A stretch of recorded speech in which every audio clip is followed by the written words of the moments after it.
ছোট্ট বাচ্চা 13 বছর বয়স এত বড় একটা রোগের সাথে লড়াই করছে। বয়স হলে আমাদের হতে পারতো, আমার হতে পারতো না বলো? কেন আমার ভাইটার এরকমভাবে কষ্ট দিল এই বয়সটা?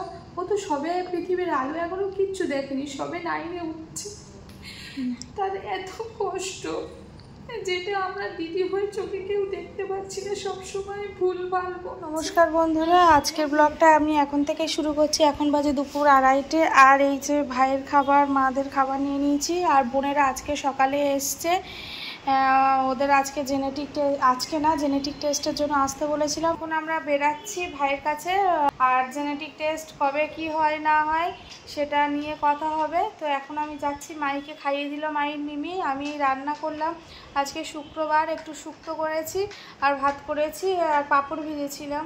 তো ওই দিয়ে মাইকে খাইয়ে দিল, মাই পাঁপড় ছাড়া খাবে না। তো ওই মাইকে খাইয়ে মায়ের মিমি রেডি করে দিল। আমি স্নান টান করে রেডি হয়ে গেছি এখন। হ্যাঁ হ্যাঁ, মাই যাবে করছে, তো ওকে নিয়ে যাচ্ছি। আর তো চলো গিয়ে তোমাদের সাথে কথা হচ্ছে। হবে তাকে মাঝখানে রেখে হয় প্রথম সন্তান বা ওর পরের সন্তান। ঠিক আছে?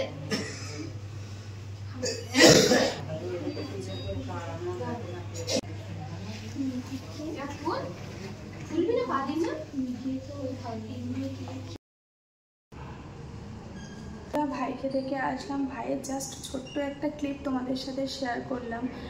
ওর এমনি সব রিপোর্ট ভালো আছে, কিন্তু ওই লাংসে একটু ইনফেকশন হয়ে গেছিলো, তোমাদের সেটা বলেছিলাম। ওই ইনফেকশনটার জন্য বারবার পটি করছে, এখনও পর্যন্ত কন্টিনিউ পটি করে যাচ্ছে। আর পটি যেমনি হচ্ছে সেম কালারটা বমির মাধ্যমেও হচ্ছে, সারাক্ষণ বমি হচ্ছে। তো ওর এখন নাকের মধ্যে একটা পাইপ দিয়েছে, ওই পাইপের মাধ্যমে ওই যে ইনফেকশনগুলো যে বেরাচ্ছে সবুজ মতো, আচ্ছা, যে জিনিসগুলো বেরাচ্ছে ওই ইনফেকশনটা মুখ দিয়ে আর পটির দ্বারা বেরাচ্ছে, তার কষ্ট হচ্ছে বলে পাইপ দিয়ে ওটাকে বের করছে। তো এখন একটুখানি ওষুধ চলছে, তো এখন একটু ঘোরের মধ্যে আছে, তাই গেছি, বলছে আয় এখানে বস আমার কাছে, এইসবই বলছে। তা এখনই ডাক্তার বললো 5 লাখ টাকা জমা দিতে হবে। করবো কিছু বুঝতে পারছি না, মানে ভগবান আর তোমরা ছাড়া এই যুদ্ধটা সত্যি আমাদের পক্ষে লড়াই করাটা খুবই ডিফিকাল্ট হয়ে যাচ্ছে। মানে চোখের সামনে ভাইকে তো দেখছি এত কষ্ট পাচ্ছে, একটা দিদি হচ্ছে করার মতো না। তাই তোমরা তো অনেকে দেখতে চাও, তোমরাও তো সবাই প্রার্থনা করছো, তোমরা আমার পাশে রয়েছে অনেকেই, তোমরা এইভাবে এগিয়ে আসো। একটা ছোট্ট বাচ্চা 13 বছর বয়স, বলো না, এত বড় একটা রোগের সাথে লড়াই করছে। একটু বয়স হলে আমাদের হতে পারতো, আমার হতে পারতো না বলো? কেন আমার ভাইটার এরকমভাবে কষ্ট দিল এই বয়সটা? ও তো সবে পৃথিবীর আলো এখনো কিচ্ছু দেখেনি, সবে 9-এ উঠছে, তার এত কষ্ট যেটা আমরা দিদি হয়ে চোখে কেউ দেখতে পাচ্ছি না, সবসময় ভুল ভাল করছে। যেটা ডাক্তাররা বলেছিল যে কি পরিস্থিতির মধ্যে দিয়ে যেতে হবে সেটা তো আমরা জানি, ওকে কতটা লড়াই করতে হবে এই মুহূর্তে দাঁড়িয়ে। মানে যতটা কষ্ট প্রথমবারে পেয়েছে তার থেকে দ্বিগুণ কষ্ট এখন পাবে। এখন শুধু ভগবানকে ডাকছি যাতে ভাইকে একটু কষ্ট কম করে দেয়, যাতে ভাইয়ের শরীরে একটু কষ্ট কম হয়, ভগবান যাতে একটু কষ্টটা কম দেয়। ও তো ভগবানেরই সন্তান, আমাদের তো হাতে কিচ্ছু নেই, সব ভগবান ছাড়া কিচ্ছু নেই।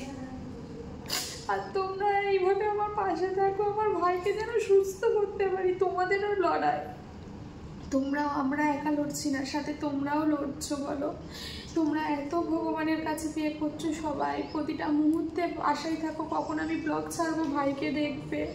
তোমরাও তো লড়াই করছো, বলো আমাদের সাথে আমরা একা না, তোমরা আছো, ভগবান আছে। ভগবান জানি এই যে যুদ্ধে আমরা নেমেছি ঠিক উত্তীর্ণ আমরা হব, কিন্তু এই যে সময়টার মধ্যে দিয়ে যাচ্ছি বন্ধুরা, বিশ্বাস করো এই সময়ের মধ্যে দিয়ে যেতে পারছি না, খুব কষ্ট হচ্ছে। বুকটার মধ্যে একটা পাথর জমে আছে, এই বুকটা কিভাবে বুকের ভিতর দিয়ে পাথরটা নামাবো বুঝতে পারছি না। চোখের সামনে যখন ভাইটা দেখছি প্রতিটা মুহূর্তে এত কষ্ট পাচ্ছে, ভগবানের কি দরকার ছিল ওই ছোট্ট ভাইটার? 13 বছর বয়স, ওরে এত কষ্ট দেওয়ার। ও তো কোনো দোষ করেনি, কোনো কিচ্ছু করেনি, ওকে শুধু ভাত দিলে না শুধু ভাত খেয়ে নেয়। ও বলে না আমার এইটা লাগবে ওইটা লাগবে, সারাদিন না খেতে দিলেও না খেয়ে থাকতো, বলতো না যে আমি ওইটা খাবো, আমার এটাই এনে দাও। ভগবান কেন এরকম করলো আমার ভাইটার সাথে বলতে পারো? কেন করলো এরকম আমি জানি না।